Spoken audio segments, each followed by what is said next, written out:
Hey guys, welcome back to my channel, and today I'm going to be making a very easy eczema salve. So if that's something that you're interested in, then keep watching. I'm going to be making it with products you probably already have at home. So let's get started. So first you're going to need some coconut oil, some raw shea butter, vitamin E oil, rosemary, lavender, and tea tree oils. So first you see me adding in the 1/4 of a cup of coconut oil. And then I'm going to be adding in a 1/4 of a cup of shea butter. Now, if you're allergic to coconut oil, you can go ahead and leave that out and just double up on the raw shea butter. So that would be a 1/2 cup of raw shea butter. And I'm using the double boiler method. That's just where you have a pot with some water that you've boiled and you add another pot on top, or in this case I'm using a bowl and a heat resistant bowl, and you just allow the contents to melt. And the reason why I'm using this method is so that the product doesn't come into direct contact with the heat and lose its potency. So we want to make sure we protect the integrity of the ingredients, because that's what's going to help get our results. So again, I'm using the double boiler method, and you just want to be patient and let the product melt, and you'll see me stirring occasionally.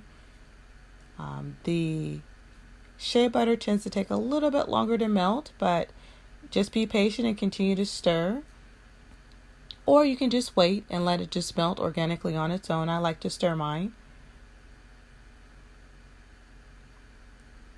Once the oils have completely melted, we're going to want to wait at least 15 to 20 minutes. I believe I waited about 20 minutes.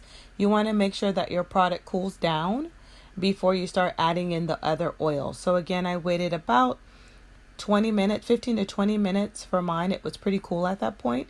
And it just depends on how warm your product is, but you want it to be nice and cool before you add it in the other products. But you don't want it to be to a point where it's starting to solidify.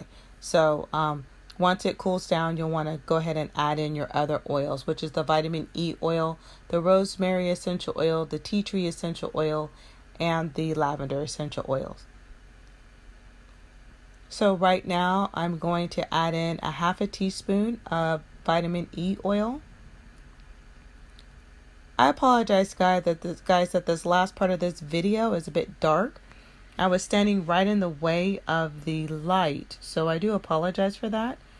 But then once again, this is the 1/2 teaspoon of vitamin E oil.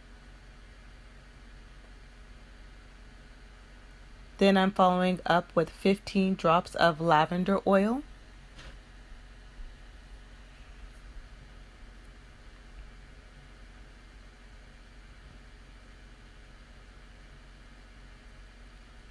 And if you're using therapeutic grade essential oils, which I typically use, this was just something I picked up on sale at Sprouts, you're going to want to use less because it's more potent. Now I'm doing the 12 drops of tea tree oil. And then lastly, 12 drops of the rosemary oil. And the same thing goes for the other oils. If you have a therapeutic grade oil, you won't need as many drops. And then once you have all your oils added, you're going to want to stir that well.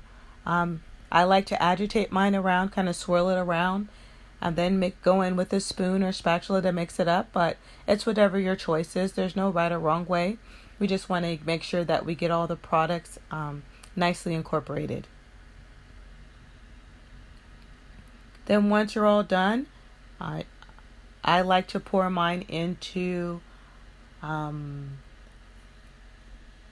another bowl or container with a spout. In this case, I use a measuring cup that has a nice spout on it.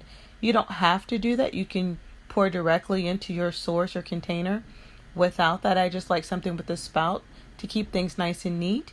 You can use a spatula to get all your product out. Some people may feel they're wasting product when they transfer to different containers. That doesn't bother me because I like the nice spout that makes it easier to pour. So in this case, you see me pouring it into a nice measuring cup with a spout. And then from there, I'm pouring that into my container here. And you can use whatever container you like. And this will yield about 4 ounces. So whatever size container you want to use, whether you want to use multiple containers, just know that this recipe will yield about 4 ounces. Okay, once you have your container or your containers filled, you're going to want to pop that into the refrigerator for about 20 or 30 minutes, depends on the temperature of your refrigerator, but you just want to keep the salve in there until it's nice and solidified. And then once that's done, you're good to go. It's good to use. I would say that this mixture is good for someone who has mild eczema, maybe just some red and some itching, a little bit of inflammation. If your eczema is more severe, then I would highly recommend checking out my Salve Eczema Salve. I do use some of these ingredients in my salve, but I also have more plant-based ingredients to help with it, some of the itching and inflammation, and really get some good results, especially with eczema on fingertips and things of that nature. So if you're having more severe eczema, I would definitely recommend my Salve Eczema Salve. Otherwise, you can use this quick and easy DIY, eczema salve. So I hope you guys like this video. If you do, give it a thumbs up and let me know. I'll make more videos for you if you like this type of content. But anyways, guys, I hope that's helpful for you. Take care. Bye.